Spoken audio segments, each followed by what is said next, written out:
Isinilbi sa iba't ibang bayan sa Laguna ang arrest warrant na inilabas kahapon po yan ng korte sa San Pablo, Laguna laban kay Charlie Atong Ang. Ang DILG itinaas na sa 20 milyong piso ang pabuya para mahuli ang negosyante.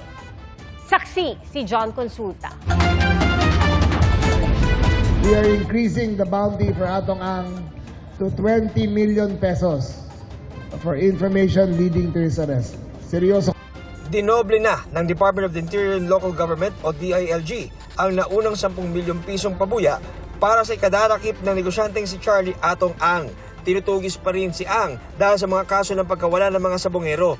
Inilabas naman ng PNP-CIDG ang bagong wanted poster kung saan nakasaad ang contact information kung paano makikipag-ugnayan sa mga otoridad.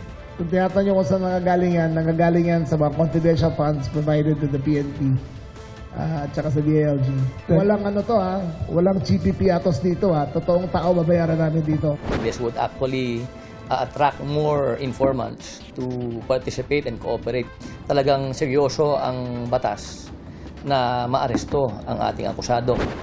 Sa patuloy na pagtugis kay Ang, pinasok na rin ng NBI Organized and Transnational Crime Division ang bahay ng anak ng negosyante sa isang exclusive subdivision sa Makati. Sinuyod nila ang loob ng bahay, maging ang mga nakaparating sasakyan sa loob ng compound.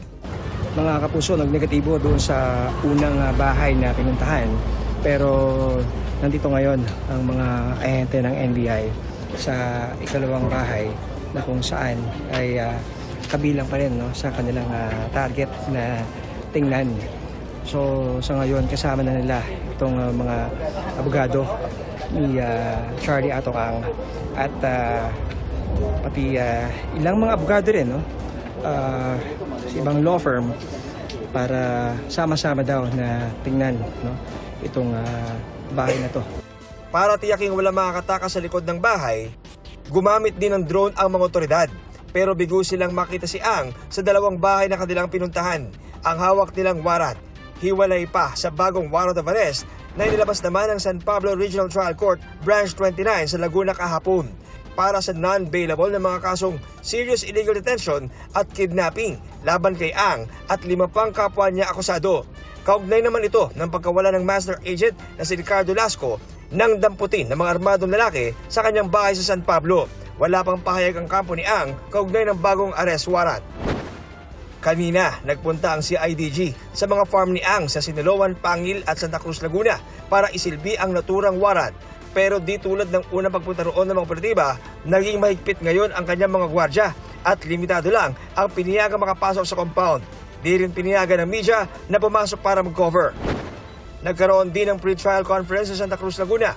Dumalo roon ang 7 tauhan ni Ang kasama ang mga jail guard mula sa Laguna Provincial Jail.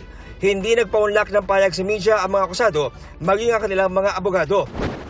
Bagaman hindi pa rin nakikita maski anino ni Ang, kinutuwa naman ng isa sa mga kaanak ng mga nawawalang sabongero ang panibagong arrest warrant pati ang mas mataas na patong sa ulo ni Ang.